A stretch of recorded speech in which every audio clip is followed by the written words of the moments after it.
All right. Hey, James and Alan. Hey, how you doing, Danny? Great. How are you guys? We are doing awesome. Great. Now I don't know where to look. I'm like side to side, but all We'll right. do the Yeah, same thing. we've got James and Alan on the show.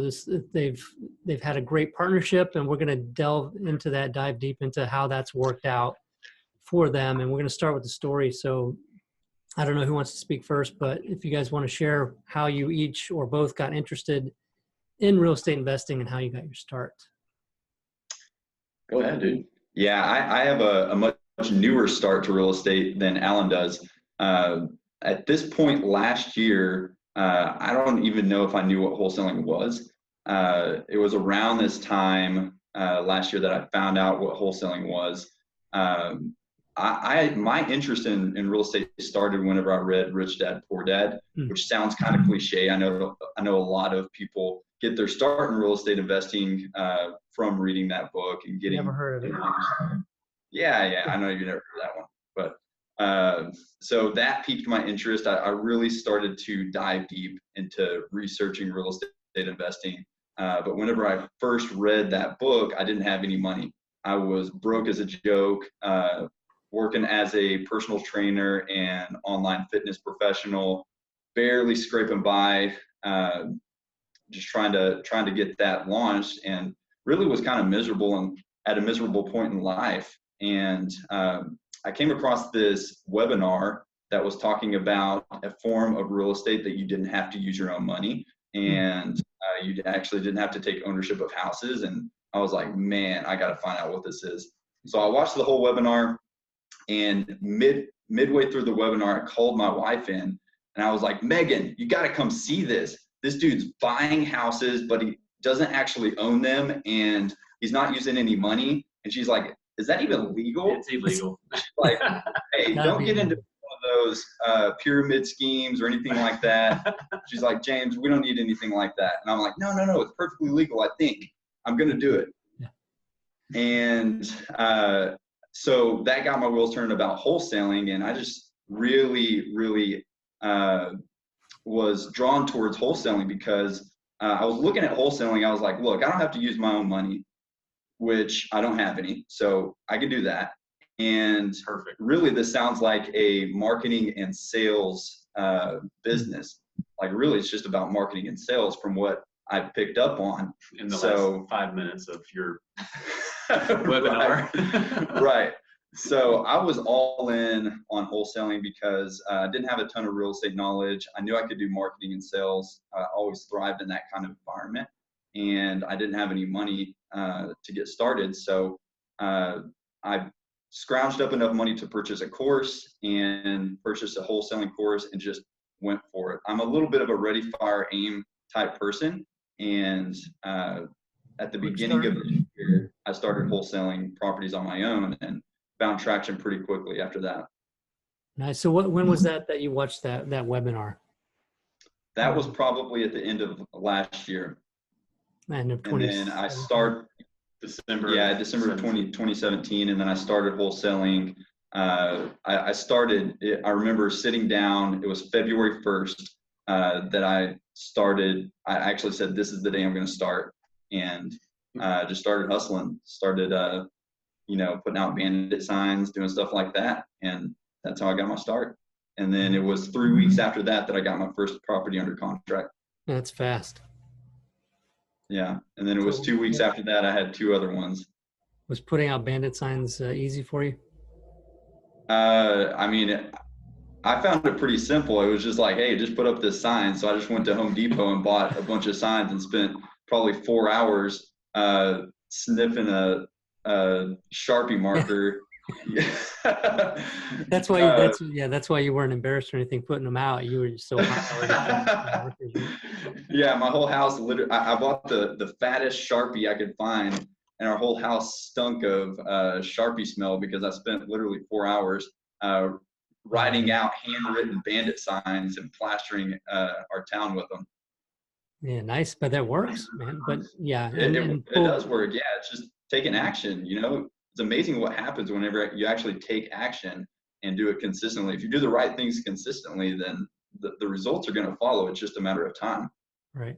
And disclaimer, for a lot of places, bandit signs are illegal. So you need to do due diligence and make sure that it's okay with your city or be okay with any ramifications of being fined for putting them out.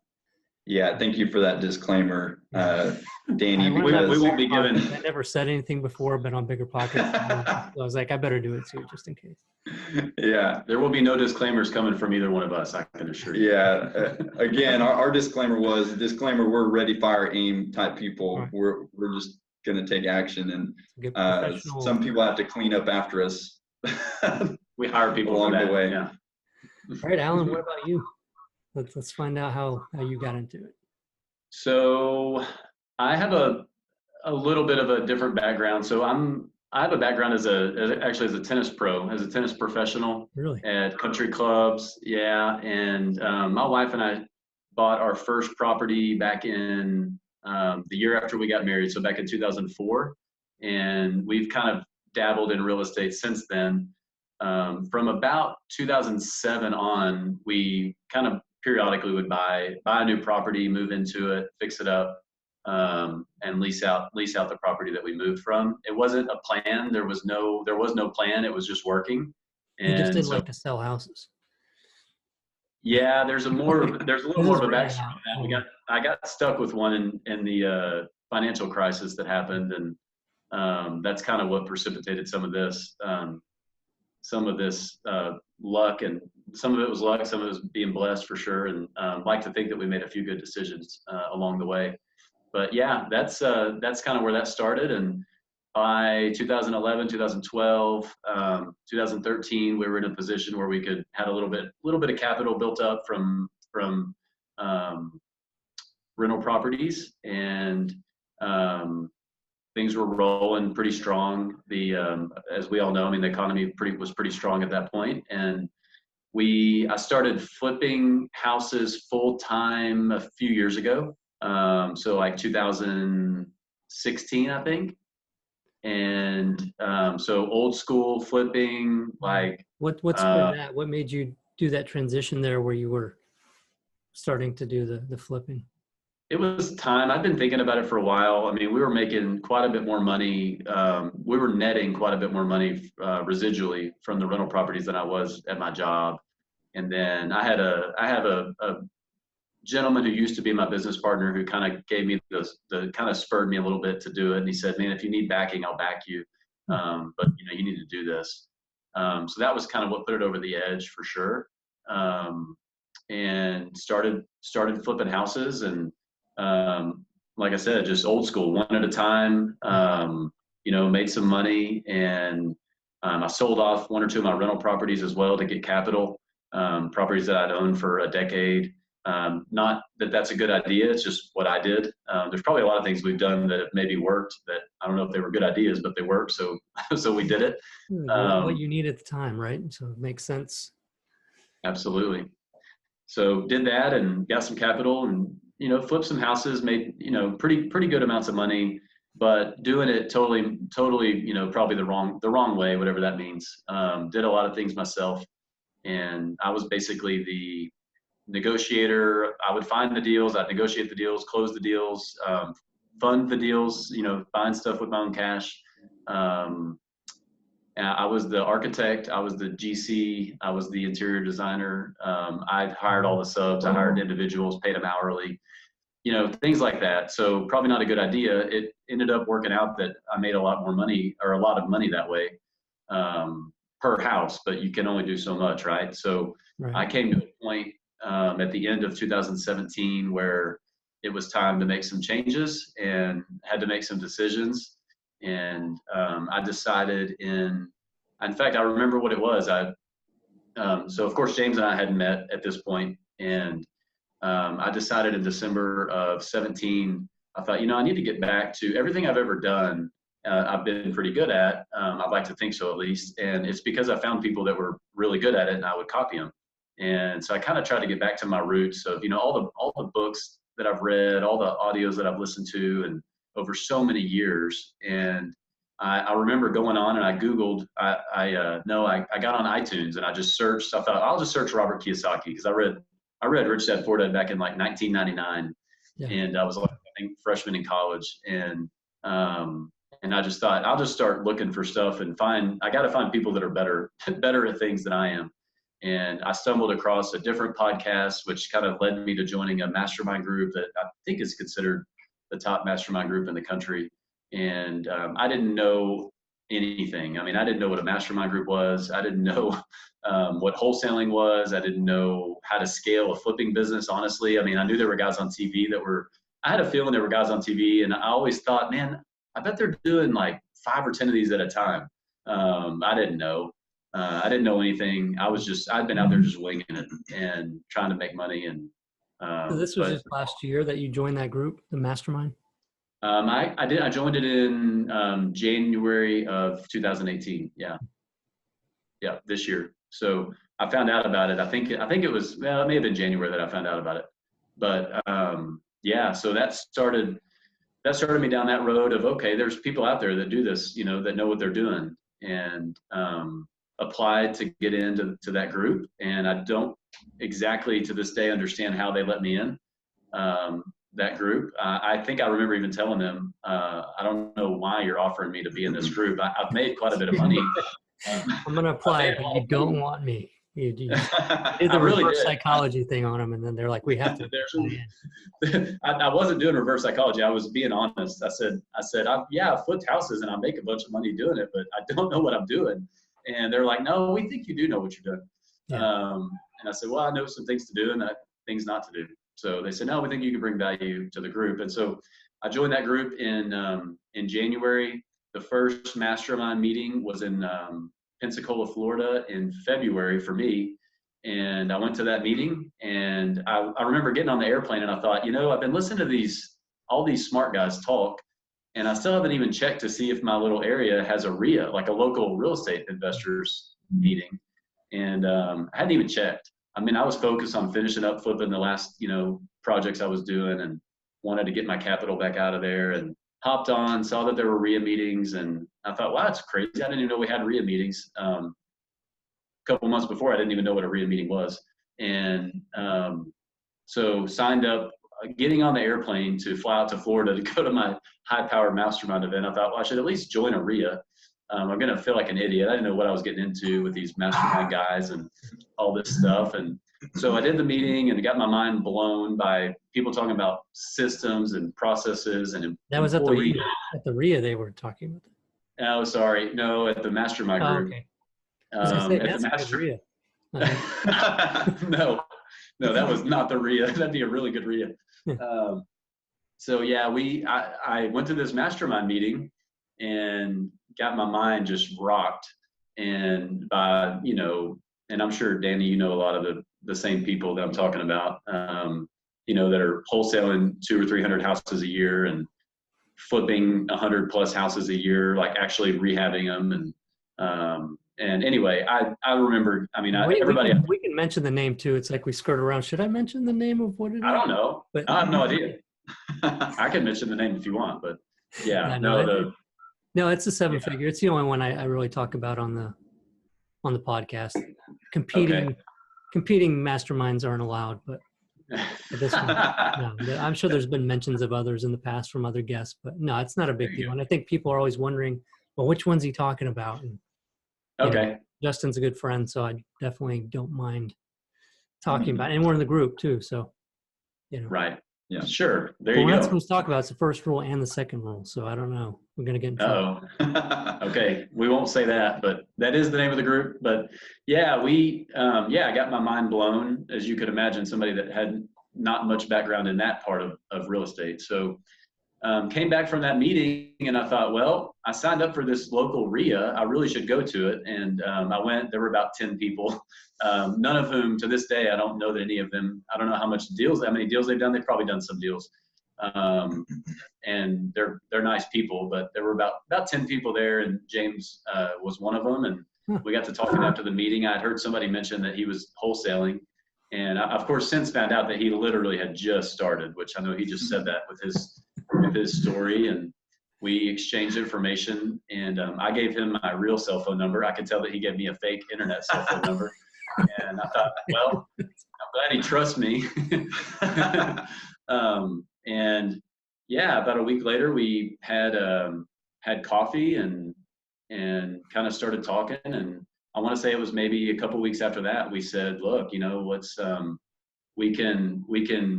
we're both going to be doing the same thing. I'd made the decision, even before that mastermind meeting, I'd made the decision I wanted to wholesale, even though I just had found out what it was. I had to Google it.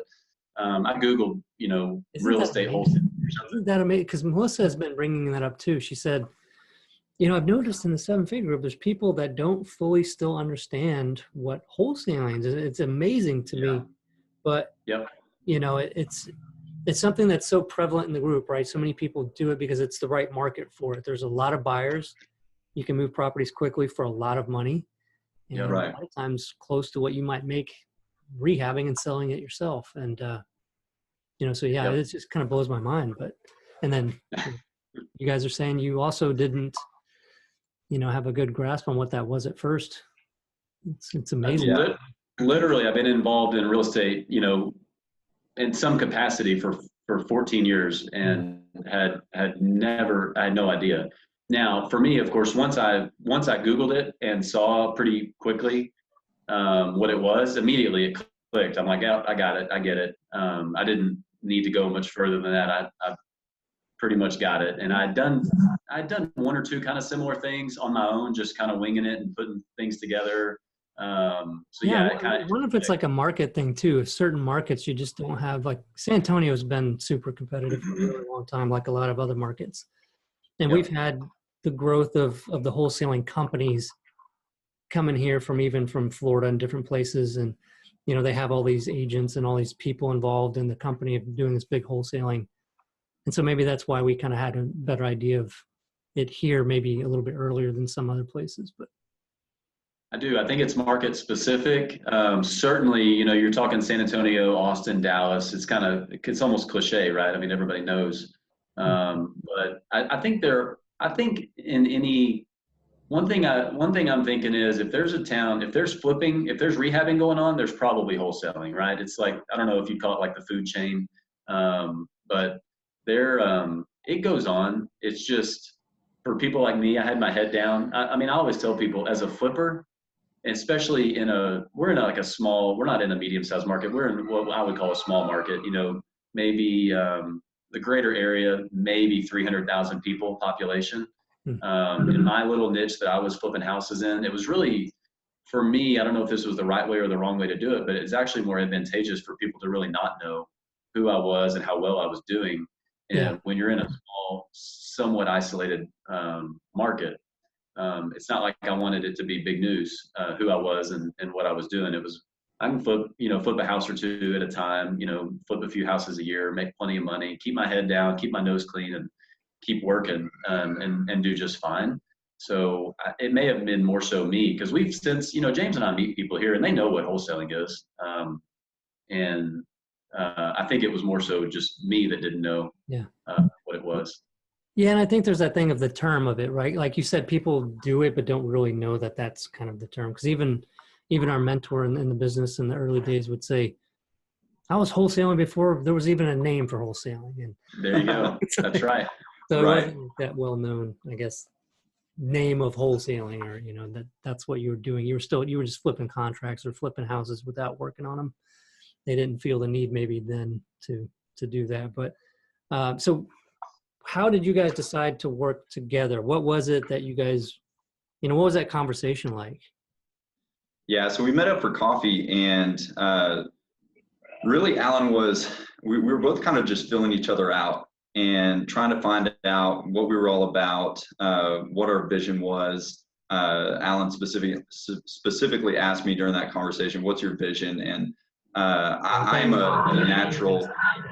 I thought you were going to say he asked me specifically, why'd you give me a fake phone number? But I think I brought that up on the second conversation. Yeah, that came up on the second date. Sorry to interrupt you. I just had to get that in there. Yeah, so we were talking about our visions, and we're both visionaries. We're both just natural entrepreneurs, visionaries, and we both had huge visions, and our visions really lined up. And our vision was really to create a business that was scalable, that we could scale, that we could take into other places. We both wanted to create a business that we could pretty much, that would run without us personally being involved in the day-to-day operations. And, that's mainly what we talked about. And it was funny because, I was wholesaling a couple of deals before we met up and saving up some money. I had actually just applied to the same mastermind group, and I was saving up money to pull the trigger on that group. And Alan was talking about the same group, and literally I pulled up the email on my phone from Justin and was showing him the same. I was like, yeah, I know exactly who they are. I said, well, I'm in that group. So what, you're like, oh, heck yeah. What do you want to know? What do you want? What are your questions? Yeah. So really, we just had the same vision. Our vision was in total alignment, and we're in such a small market that the conversation was pretty much went look, we can either compete against each other or we can team up and totally dominate this market. And we had a great personal connection. We got along really well right off the bat. We still get along great. We work really well together. And it was a pretty simple decision. Because our vision was in alignment, we got along really well together. We wanted to go down the same road. It was a simple decision after that. So we just wanted to hit the ground running as quickly as possible. And we still get along after all. I just realizing, I think it's been 8 months from starting from scratch. So that was the beginning of March. No, it's good. That's great. So how did, whenever you guys talked about doing that and you had your visions aligned and you both wanted to create these businesses that can run without you, which is great. That's on our software side, freedom driven. That's our vision for the company, is to help real estate investors have true freedom by having those businesses that run without them. But how did you guys talk about who's doing what? Because you don't want to end up with a partnership where both people have the same strengths and then you both want to do this thing, but then there's nobody to do this other thing. How did you guys divvy up responsibilities and what you guys are doing? So luckily we're in a mastermind. Immediately, as soon as we signed papers agreeing to work with each other and exclusively and everything, all that, I got James access into the group. And really from day one, we had access to mentors who had partnerships. And so there was talk about, okay, we know we need to divvy up roles and all that. So our initial thought was, look, Alan's got, I've got more of a background dealing with negotiating with realtors and with other, people. So I'll be in charge with working with buyers. And so I'll do the selling of the properties, or dispositions as we call it. And James has a marketing background. So we'll let him handle the marketing and answering the phones and going on the appointments. And James despises anything to do with title companies or title. I shouldn't even be saying that word right now, Danny. Not to end this. Angry, but. So I, on the other hand, embrace that kind of stuff. I'll actually enjoy that part of it. And and we just thought, I can handle all that. And we double close most of our deals. So I'll handle the funding, and I'll handle the title, anything with title. And James was kind of, the few deals that he was working on before I partnered up with him, he was kind of going crazy, getting run through the ringer with title issues and stuff. And just, it was truly his life. He was stressing out his whole life. Well, and it's also stressful doing this business as an individual, where you're the only one doing, you're juggling all the different hats that are involved in wholesaling. There's so many moving parts with wholesaling a deal. People don't realize, they think it's just, get a property and sell it.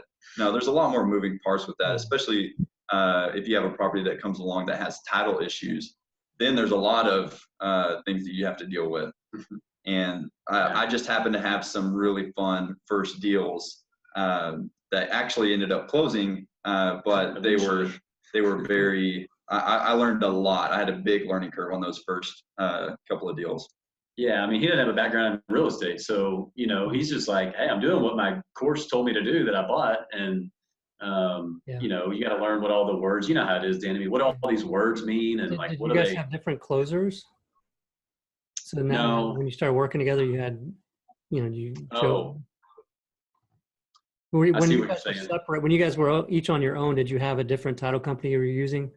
Yeah, I mean, I was only flipping, you know, I was only flipping a couple, you know, 3 houses a year or whatever at the most. So higher end, you know, flips that were more time intensive and things like that. So I had a title company that I preferred to use. They're not, we found out pretty quickly, come March, that they're not investor friendly. And that's kind of a different story. But yeah, there are title companies out there. Maybe this could be one of our teachable moments, Danny. Heads up, there are title companies out there, many of them, who are not interested in working with I don't know what any sort of wholesaling, double closes, assignments, or anything that even smells like it might be that. Right. So we had to find a title company that was friendly to work with. And how did you do that? I happened to stumble upon it. Got lucky. Yeah, I called a realtor, and I had a realtor connection. She was a friend of mine, and I just asked her, "Hey, do you know of any title companies that are investor friendly that will work with somebody like me with what I'm doing?" And she pointed me to that specific one, and I called the closing agent, and I said, "Hey, can you do these kind of transactions?" And she was like, "Yeah, sure, I can do it." And so it was really fortunate that I got pointed to the right one on the first go around. Yeah, so we've since that was the only one that would have been the right one in our market. Yeah. Wow. Yeah, it's just a matter of asking, right? Asking somebody that might know, asking other investors, or even finding out which agents in town are listing, you know, the bank-owned properties, and just asking them, like, who are you guys closing with? Do you have any investor that buys a lot of deals that closes at a different title company? Who are they closing with? And just getting that information. But yeah, that's having that. It's like makes life so much better when we've had good title companies. Oh my gosh. And good closers within the title company. Yeah. That will bend over backwards to get that file done, you know, instead of putting everything on you. You know, because there are closers that will do a lot of that work. They'll do the calls. They'll try to get people to sign the different documents. They'll do all that stuff. And that's what you guys want. Is that how your new one is? Well, they're pretty good. We're in a small enough market and in a strong enough economy out here that in a lot of ways, not just in real estate, in every industry out here, the way the economy is, they don't need us. They don't need our business necessarily. They don't, and I don't mean this in a bad way, but they don't necessarily appreciate the amount of volume that we're bringing their way because they'd be fine without us. And I know that might sound strange to people, but we're in literally, I think, the top economy in the United States, if not top 5 every year for the last 15 years. So because of that, and because we're relatively isolated, we've been on the search since we started for a more investor-friendly title company. And we've been actually delving into the idea of closing everything remotely. So, and we've just recently started that. Now, as you can imagine, we're recently starting a lot of things. We've just started, a few months ago. So that's one of our new things that we're working on. We've already closed a couple deals at our new title company, it's remote. It's 5 hours away. They're unbelievable. They are so investor friendly. I don't even know. I mean, I could just give example after example. So that's something that we really strongly recommend to investors. Find a great title company, and like you said, Danny, a great agent, a person, because at the end of the day, everything rises and falls on leadership, and leadership is about people. People can make or break your success and happiness, and certainly when it comes to the title issues. Yeah, no, that's a great point. And then also doing those remote closings. So a lot of people out there might be listening and saying, well, how do I do that? Like, I don't want to have to drive 5 hours. I don't want my sellers to have to drive 5 hours, or buyers when you're wholesaling. So like, how does that work? How does that happen? So I guess you didn't buy a helicopter, right? You're not like helicopter flying. Maybe Danny, don't give us too many ideas. We're both like it's a good fire ready aim. I don't even so we'll that'll be next on our list. We're going to write that down. The differences between a normal close and a remote close. I think people are familiar with the idea of, look, have you ever worked with an out-of-town seller or an out-of-town buyer, but you're using a local title company? It's the same thing, in my opinion. They email, so for example, they can email the documents that need to be signed. A seller or a buyer or whatever can sign them. Sometimes they need to be notarized. Sometimes it doesn't. I'm assuming that depends on, maybe that might be state by state. It also depends on if the purchase is cash or if there's any financing involved. I know for the most part, with every title company that we've talked to, if it's a cash transaction, a lot of times anyway, there's just different rules. I don't want to get too deep into that stuff, but yeah, just check with the title company. They literally will just walk you through it. And I really think that if you can find a bigger city that has a real strong economy, diverse economy, there are title agents and title companies that are extremely happy, to put it lightly, to have 2 transactions a month, 5 a month, 10 a month, 20 a month, that sort of volume. And then they know it's going to lead to referrals, of course, right? So they will bend over backwards. They'll hold your hand. They'll walk you through whatever needs to be done. But yeah, I mean, email the documents, they print them out, sign them, and overnight them back to the title company. If they need to get notarized, you can either go get it notarized, or they'll send a mobile notary. They'll set that up. If the title company feels more comfortable setting up their own mobile notary, they'll do that. So yeah, it's totally doable. It happens in one day because they email it and then you overnight them back. So is that what you're getting at? Yeah. That's, I mean, the mobile notary, and then, the fact that you're bringing these the title company, it's just like a lender. A lot of times investors feel like they have to sell the lender. Well, the lender should be selling himself. You're going to give him great returns, backed by real estate. I mean, come on. And then like a title company, you're giving them a lot of closings and easy closings for the most part. Because you're not going to go in there and require them to read every line of those documents. Like, I'm sure you guys are probably at the point where you go in and kind of like, tell me where to sign. Like, I'm not, I've reviewed the docs for the important pieces, and I go in, all I'm doing is signing, right? Like, it's not, or, in where you are. But the other side of that is the time benefit for you guys having those closings that way. You're not having to get up, schedule something, and go be somewhere. That's going to end up taking, as much as an hour and a half, 2 hours out of your day. It's like, I got the documents, I signed them, I sent them off, and it took me 10 minutes. That's right. Yeah. We all have the same amount of time in the day. It's what you do at that time, right? That, allows you to have that kind of success that you guys are having now.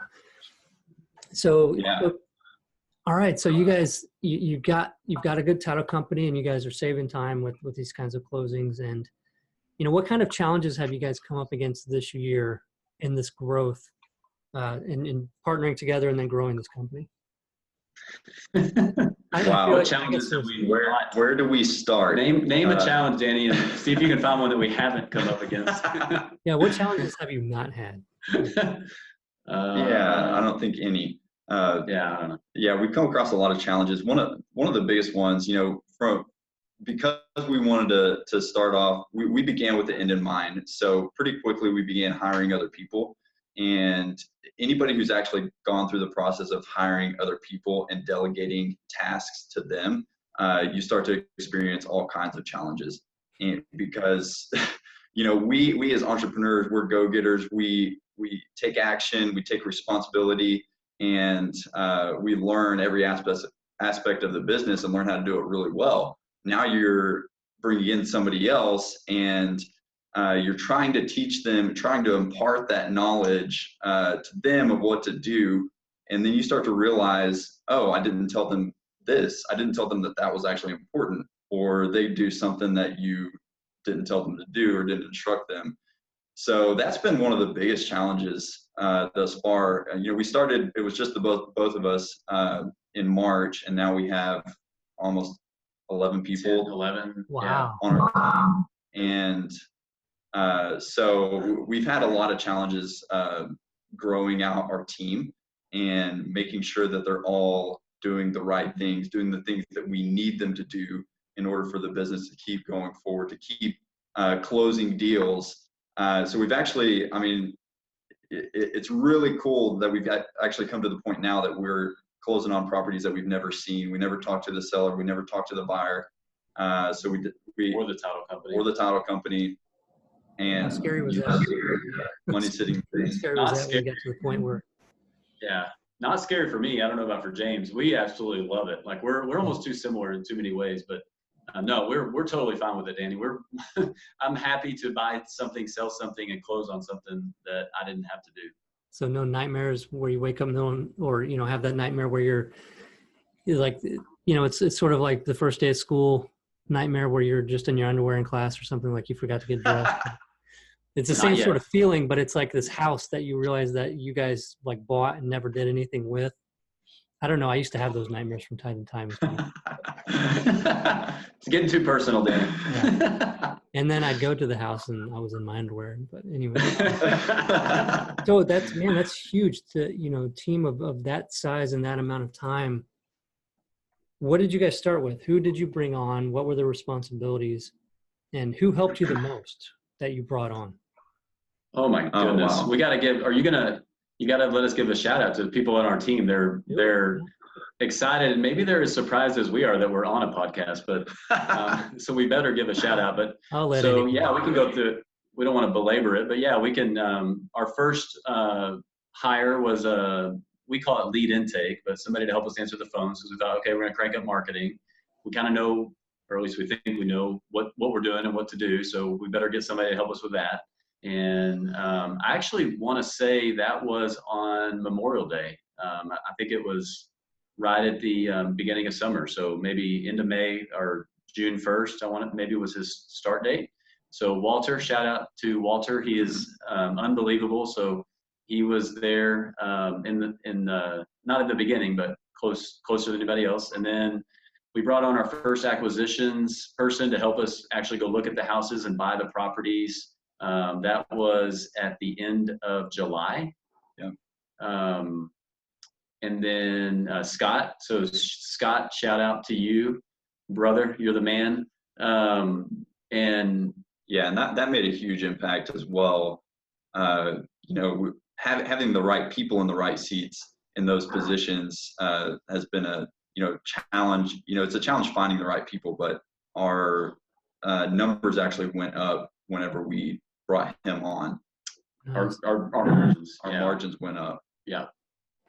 So finding somebody who had the right personality profile, the right drive, and the chip on the shoulder that is important to James and I. We both have a little bit of a chip on the shoulder, slightly competitive human beings, and so that. Yeah.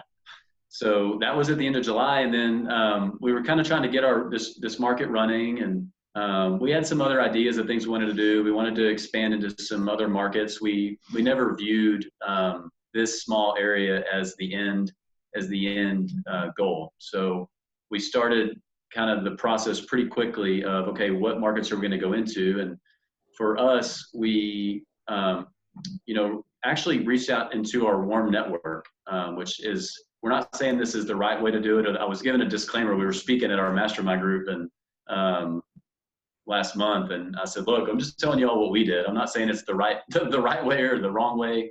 But we had some people that just almost felt like not a coincidence that came into our lives that were already in our warm network, and that lived in markets that we were going to go into anyway.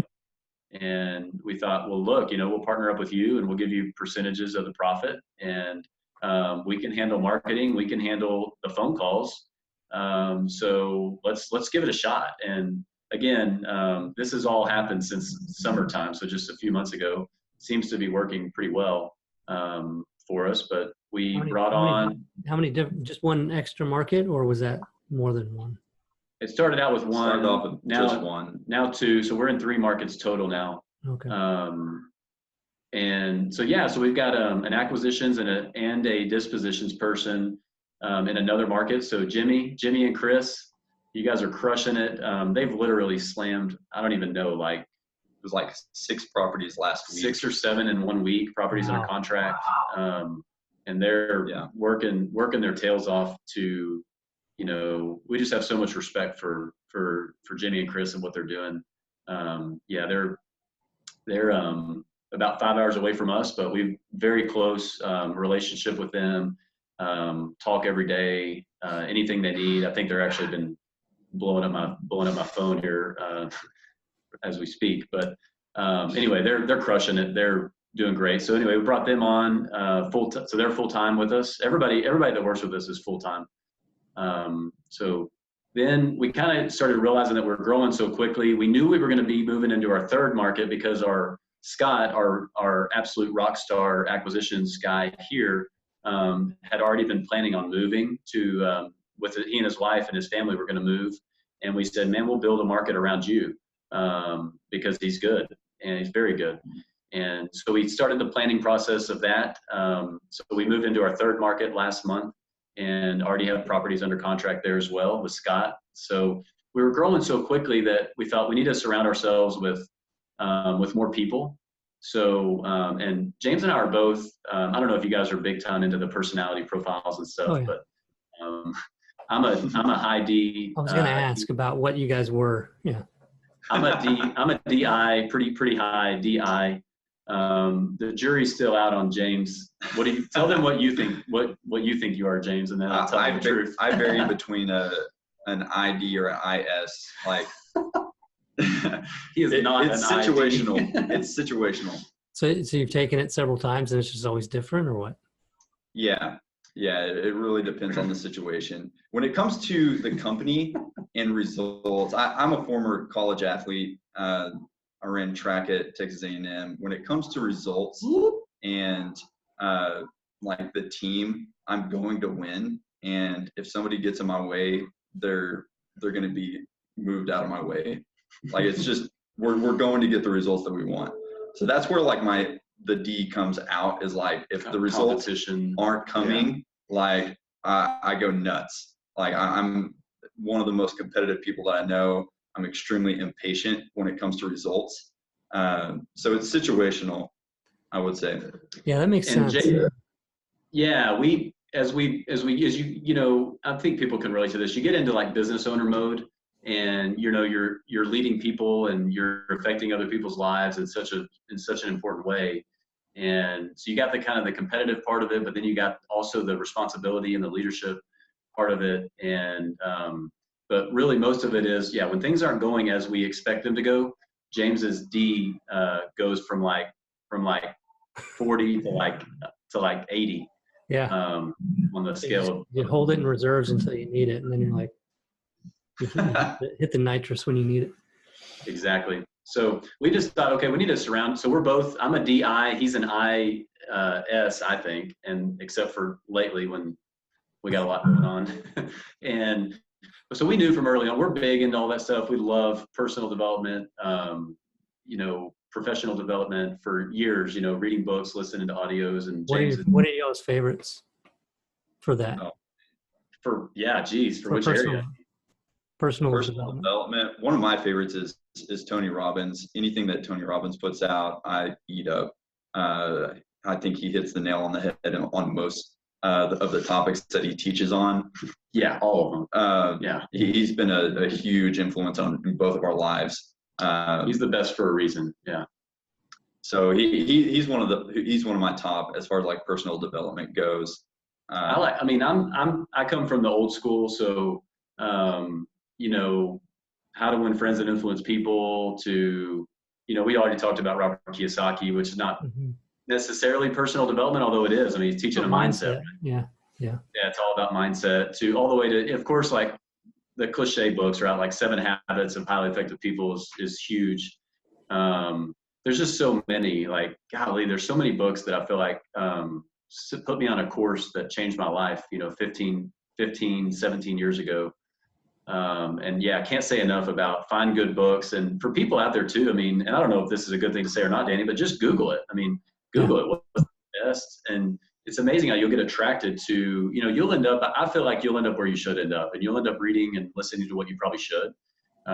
If you're intense in the right place. I'm sure there's some bad stuff out there, but goodness, there's the power of reading with Google reviews and what's legit and what's not legit. Go ahead. like once you start, like even if you Google it and you just start somewhere, that one will lead to another and another to another, and it'll just start you down that path. And eventually, like Alan was saying, you're going to get to where you're wanting if you're seeking that out.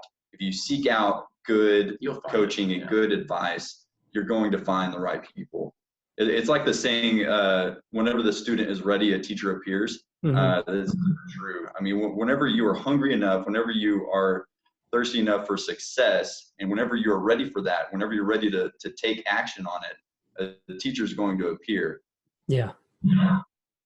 Yeah, and just all what those. Were you gonna say, Danny? Yeah. What's that? Yeah, I was gonna say, what were you gonna say? Because you look like you had a good thought there. Oh, I don't know what it was. We need to be learning from you. I don't even. No. Why are we not interviewing? What I wanted to ask was, like this year, what have been the books or the things that you guys, because you've done a lot. Obviously, you've got into different things in education a lot through the mastermind. Has there been anything else that's helped you accomplish so much in this year? Mostly the mastermind and Tony Robbins programs. We'll drop a couple $100 on a Tony Robbins program. So we've gone through, like, for example, his RPM, the rapid planning thing. We're pretty busy. We need to be time efficient. And yeah, his time management system is called RPM. It's probably the most phenomenal time management system I've ever seen taught on. It literally, if it is applied, I don't see how it doesn't change your life. Anybody. Yeah. So that was big. We've gone to some events. We've gone to, of course, like we already said, Tony Robbins events. We've gone to our mastermind group is clearly the big one, right? I mean, being able to pick up the phone if we need to, or send a message to somebody who's probably been through what we're going through. I think there's really no doubt that that's the biggest by far. Just having access, to a Facebook group where we can share, post things, but mainly, be able to pick up the phone or message somebody and see if they have time to reply back or get onto a phone call. Finding mentors who've already done it, I think is the biggest. But as far as books, we've read some good ones this year. We really have. There's some good ones. God, I mean, I got to give a shout out. Like, there's a book that we kind of kicked it off with called The Compound Effect. Yeah, for sure. That one was great. By Hardy. Is it Darren Hardy? Darren Hardy, yeah. It's a phenomenal book. Great book, again, for anybody, but certainly for would apply to real estate investors. Just working on like little, habits, micro habits, little actions. We've really been focused on habits. Like what are the things that we need to be doing consistently that are going to get us results? So really honing in on that. And I think that's one of the keys to success in any area is like, what are the things that we need to do consistently? And I think it's the consistency over a long period of time that yields the greatest results. And if you do the right things consistently for a long enough period of time, the results are going to follow. I think the biggest mistake that anybody makes, and the only thing that withholds people from really finding true success, is that they stop. They don't follow through enough. They don't persevere enough to actually reap the results and reap the rewards from their labor. That's a huge point. So the Compound Effect, we've read. There's some good ones we're going through. We kind of segued now. We got a bigger team, and I gotta make sure we give a shout out to the rest of our team, because now we're gonna have a jealousy problem. But because of that, I'm kind of going back and I'm looking at, okay, what kinds of things would be extremely beneficial for, say, our acquisitions people, or for our dispositions people, and for our lead intake people. And so I've kind of gotten, not sidetracked, but I'm a little bit more now onto, so like we just started having our team read How to Win Friends and Influence People. So that'll be fun, right? I mean, the book's almost 100 years old. And but there's a lot of stuff based on those principles, right? I mean, oh my gosh, it's amazing. I mean, that, and like, if you think how many things that we all do now come from the old book, Think and Grow Rich, Napoleon Hill. There's been people that have made entire careers just on teaching some of what's in that book, that are very well-known leadership guys today, and business guys and stuff. And E-Myth. E-Myth's been a big one for us this year. That has influenced us. Did y'all do traction?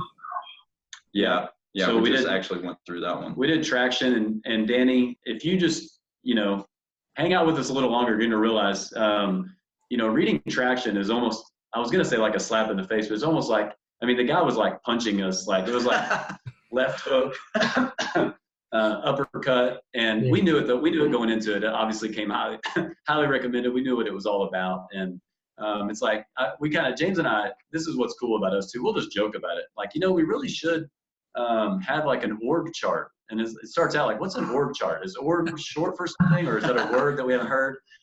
Maybe we should have like some structure, but we just joke about it.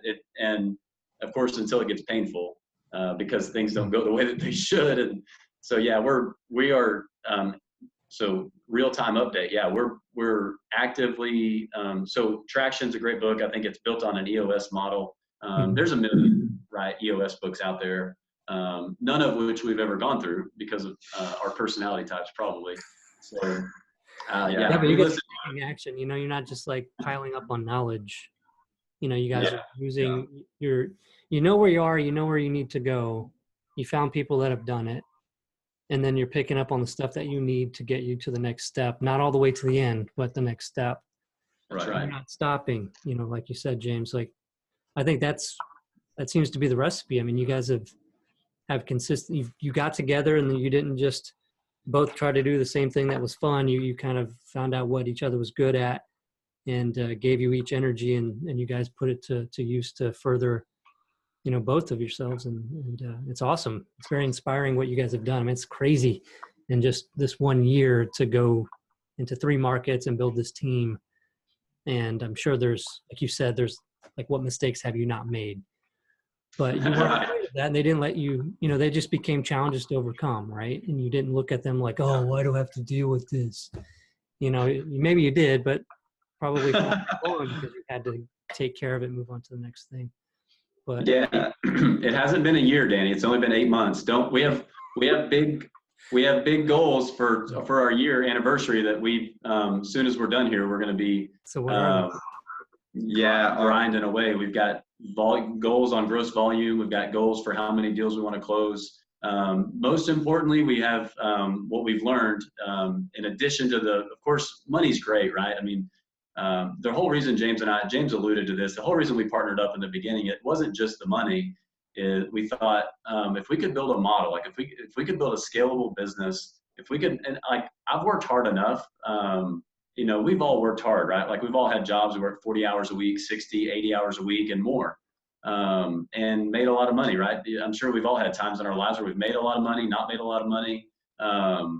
Look, we've got families. I've got 3 little kids at home. James has two little ones at home and one on the way. We have wives that would like to see us every once in a while. The big goal for us is, can we build a business, a true business, and can we become who we need to be as leaders and as business owners to have a business that can run. I say with or without us. That sounds bad, but that could run if we stepped out. Really, we're talking about the day-to-day operations, the groundwork, who's going on the appointment, who's taking the call, who's communicating with the title company, who's selling the property. All of that is really what we're talking about, and getting the people trained up to where they don't need to ask us, what do they need to do on the property? Right.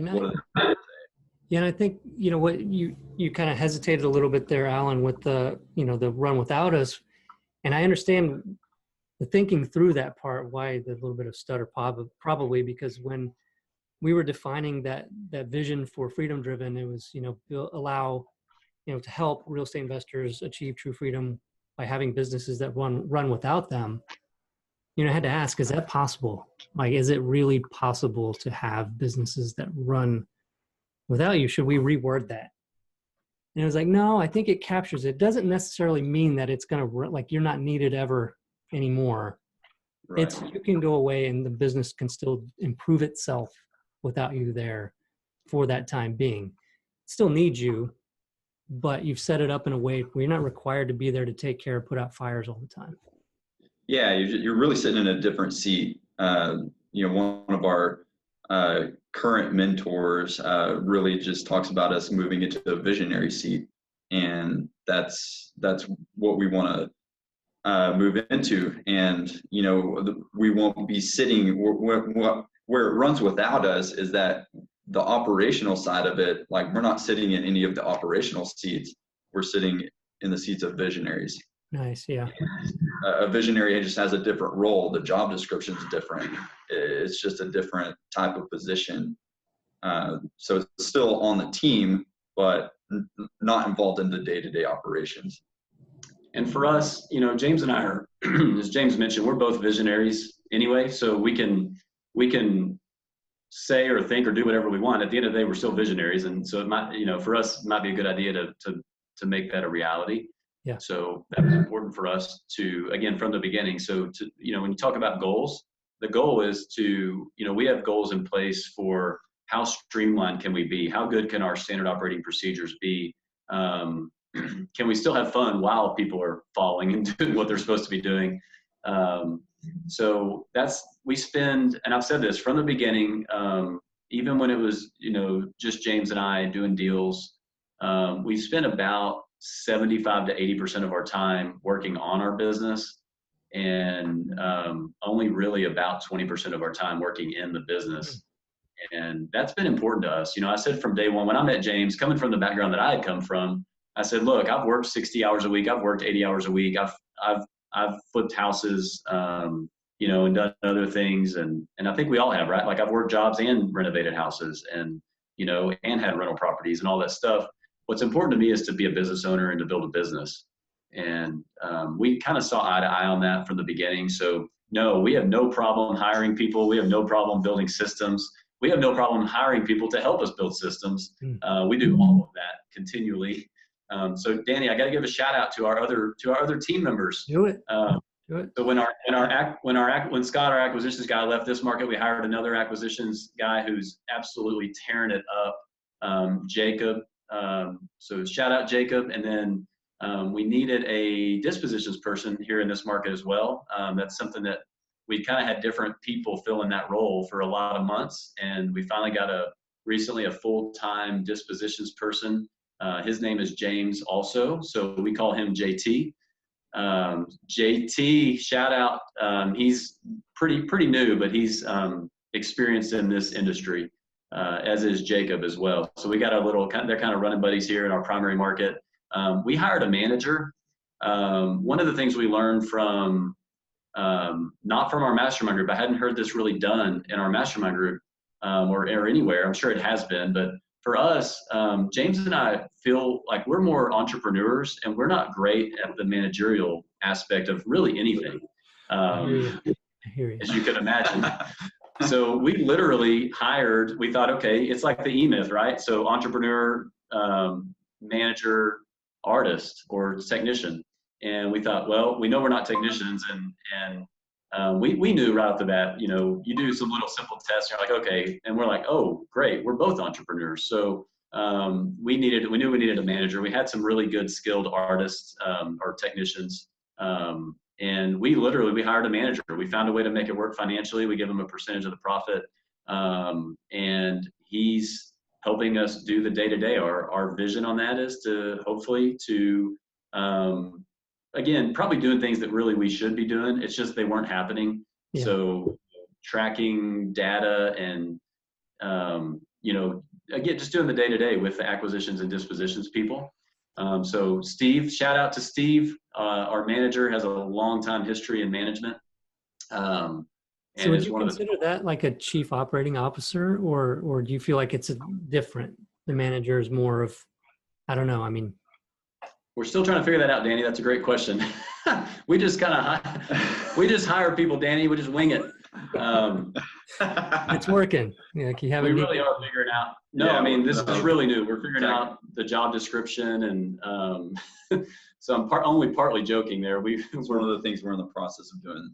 We have a lot of things to figure out. No, that's really cool though, that you guys saw that wasn't a strength of yours, and you didn't feel like it was something that you needed to try to make a strength, because it's not what you do and how you are, right? Right. Yeah, and that's one of the wasn't happening. You know, the keys to fulfillment is knowing who you are, and then knowing who you need to bring on that fills the missing holes that you as a person, like if we are going to operate in our true selves, there's certain things that we're just not going to thrive in if we're doing those on a regular basis. So we need to hire out people that will thrive doing those kind of activities, and that their personality profile fits those activities well.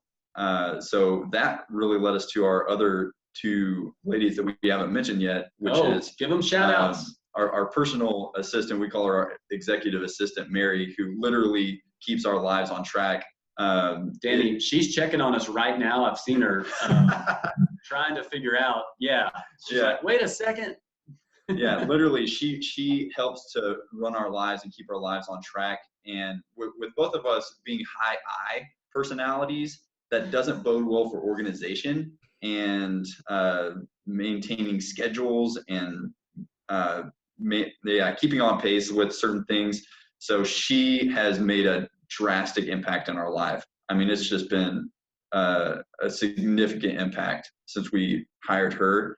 It was something that from the beginning we knew that we needed an assistant, and she does so many tasks. We can pretty much tell her, like, if we get one of our crazy ideas, we tell her, she documents it and helps us to make sure that we'll get to that next year. and then our other she's almost like our operations manager. Her name's Allison, and both of us being visionaries, she's more of an implementer. Like, she helps us, she takes what our crazy ideas and helps to implement them into our organization. And she's great with CRMs, so she can't wait for Flip Pilot to come out, by the way. Like, we've been hyping it up for her. Yeah, Danny, we've been trying to get you connected with her, because I'm telling you, she's a beast. She literally created a CRM for us out of Airtable. Oh, wow. Just from scratch in a day. Yeah. In a day. And so she is majorly organized. She also is our transaction coordinator right now. So we hired her. So to clarify, we hired her to be a transaction coordinator, knowing that she had other strengths, similar with Mary. We actually hired Mary to be our second lead intake person, but knowing that we would move her into a different role because she's the right person. And I think, and I bet you were going to get to this, Danny. I mean, we hire people because they're the right human beings. We have core values. We have non-negotiables that we're all about as people. And we sat down one day and we said, what are we all about? This was probably should have done at the beginning, but we waited probably 6 months. And we said, what are we all about? And why do we get along so well? And why do we work together? Why are we doing so well? And the amount of success. Well, I don't know that we did it the right way. We literally just went into a room and we said, we're gonna write stuff down and we're gonna figure this out. So it probably took an hour and a half. Yeah. And we kind of added a few things after that. We were like, yeah, we really need to add that to the list. But for that main session, it was about an hour and a half. And we still have, it's like 10 or 11 things. We haven't narrowed it down the proper way. I know there's all these things you're supposed to do. Again, we've hired people to help us do those things that we're supposed to do. So we're in the process of doing that. So, but we, and everybody that we've hired, we once we decide that we're gonna make them the offer to come on board with us, we go through that list with them, and I think they can tell that we're dead serious. Like, this is who we are and what we're all about. And every single time they're like, oh yeah, that is what y'all are all about. Like, I can already tell through the interview process and all that. So, basic things, of course, like work ethic and how hard we work and how seriously we take things, all the way to 100% positive attitude, totally non-negotiable, like 100% positive, period, all day, every day, no matter what. How resilient we are, how relentless we are on finding and closing deals, just all that kind of stuff. But I think, unlike a lot of businesses, we didn't sit down and say, what are we going to aspire to be, or what should we be? We truly sat down and said, what are we? What do we do? What are we all about? So for us, that worked well. And everybody. That just goes into what you were saying about becoming the people that we need to be able to have an organization that provides us what we want, right? Because, at a certain level, when you're still working in the business and you're so busy taking care of everything, it's so hard to find the time to do the thing that doesn't move it forward right away. Right. but eventually makes it to where you don't have those fires. But it's still so hard to like take the time to do it. But becoming that person that's willing to go in and work on core values without rolling your eyes and saying, who cares? Like, becoming that person that sees the value in that and sees why it matters and is willing to spend the time on it, even though it's not going to pay off immediately. It needs to be put in place so that you can get to that next level. And so I think if anybody listening out there is thinking core values, like whatever, I'll do that at some point. I think maybe you should get to that point sooner than later, right? To be able to really make the progress and the changes like you guys have made this year. It's incredible. Yeah, absolutely. Especially if anybody's planning on bringing in other people, you really need to make sure that their interests and their values are aligned with yours. And until you have your values on paper and know really like what are you all about, then when you're bringing other people on, it's just going to be a mess, and it's going to save you so much hassle in the long run if you identify that in the beginning. And our core values, it's really if the person doesn't line up with those, it's really not going to be a good fit for our team. It's not going to be a good fit for our organization. So it's crucial, especially if you're wanting to build out a team, if you're wanting to build out an organization, you have to have your core values actually written down so that you can, that should be one of the first things expressed in the interview process. It's a weed out factor. Yeah, the questions try to elicit those answers that show you whether they are or not, because you can't ask them because they're going to know that they're always going to say, yeah. Yes. Yeah, I have great character. Yeah, exactly. And we didn't do those cliche ones either. I don't think. Like we talked about, okay, like honesty. Like, yeah, we're 100% honest with each other. Our team, like we're open, we're honest, we're almost maybe too much with people, right? Like we don't want to cross boundaries. I don't mean like weird honesty, but and I'm not saying go to a seller or go to a buyer and say, we only paid this much for the house. That's not what we mean by honesty.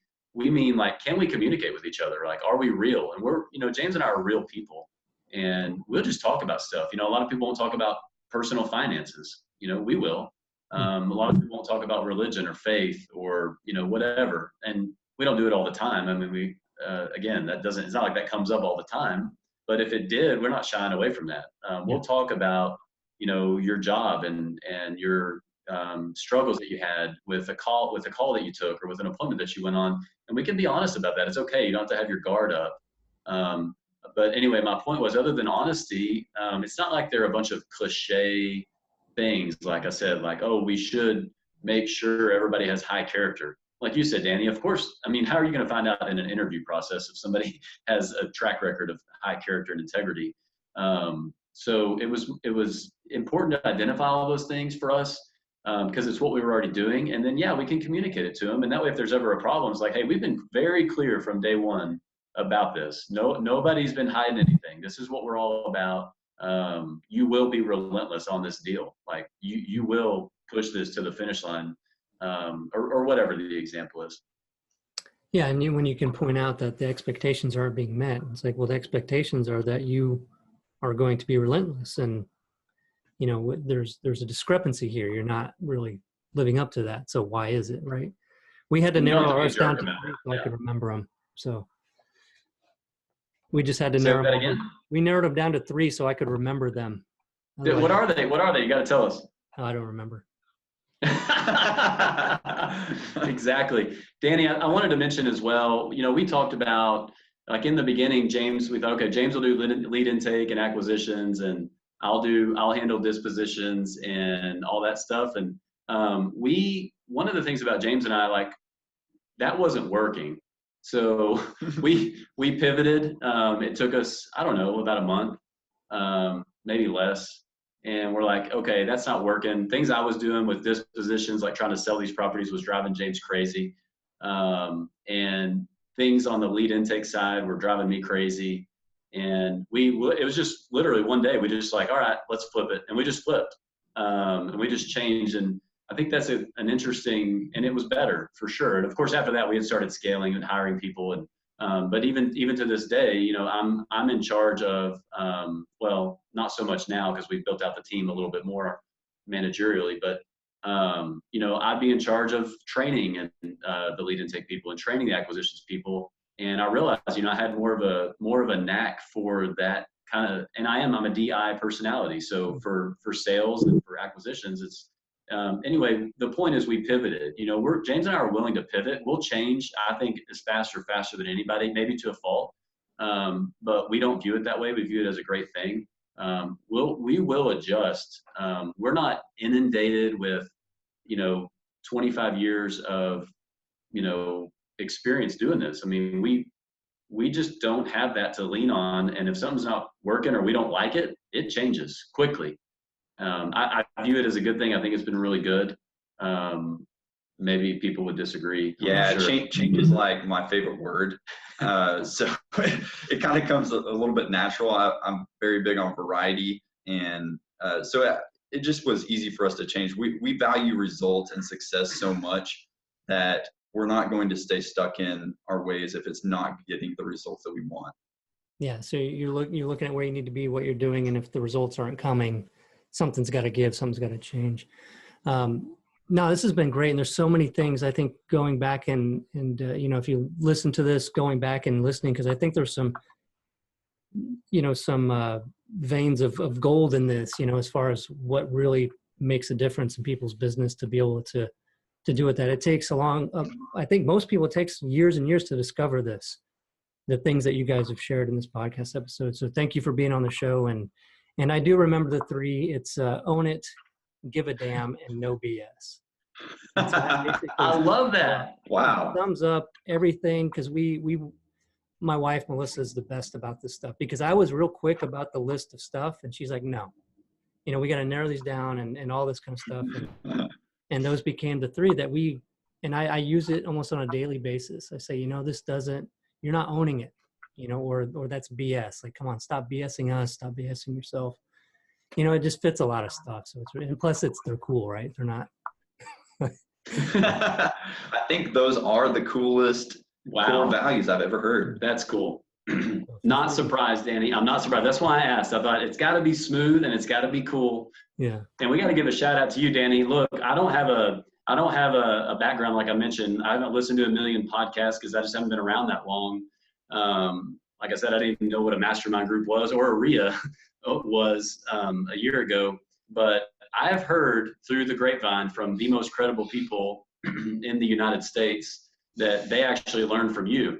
And so shout out to you. Thank you. I can't tell you how much we appreciate you doing what you do. I don't know how you do everything that you're able to do every day and every week. But once I realized that a lot of the guys that we think are the absolute rock stars in this industry actually learned from you, goodness gracious. I actually got off the phone earlier. I won't say who it is right now, but I'll tell you maybe after this, with somebody that you used to work with, who we have a tremendous amount of respect for, and didn't realize you guys had a background working together. We've since crossed paths, and he's another in the long line, apparently, of people who have either directly learned from you or learned because of your podcast or all the various things that you've done. I appreciate you saying that. Yeah, it's been a lot of work. I don't know how the heck I've been able to do all of it, but the last couple of years have been a lot more gray than usual, so it's catching up. But, yeah, we're excited for all we do, and trying to meet that mission of helping other real estate investors, achieve what you guys are going after with such a vengeance. But thanks again for being on the show and sharing all of that. And if anybody out there is listening wants to get a hold of you guys, how should they do it? Yeah, we don't have a lot of public ways to get a hold of us. So email address? Literally, you can email us, james@awakenrealestate.com or alan@awakenrealestate.com. Add us on Facebook. We're very open people. We're super personable people. So James Hodges on Facebook, Alan Biel on Facebook. Reach out to us personally. Send us a Facebook message. Send us an email. We'd love to connect with anybody who wants to connect with us. Awesome. Well, I can't wait to find out more about what you guys achieve, because you guys are just going crazy. So it's going to be interesting. I'm going to have you guys back on the show after the new year just to find out what you've done. Like, we're in 20 markets. Yeah, I don't know. I'll get you Right, back on the watch show. out. All right. Thanks a lot, Talk to guys. us after March. Yeah, And, give us. Yeah, after get us. that'll be the 1 year mark. We'll see if we hit our 1 year goals. Awesome. You guys are like, we're running for president. All right. Watch It was out. good talking to you guys. Hey, Talk to thanks you so later. much. Thanks, Danny.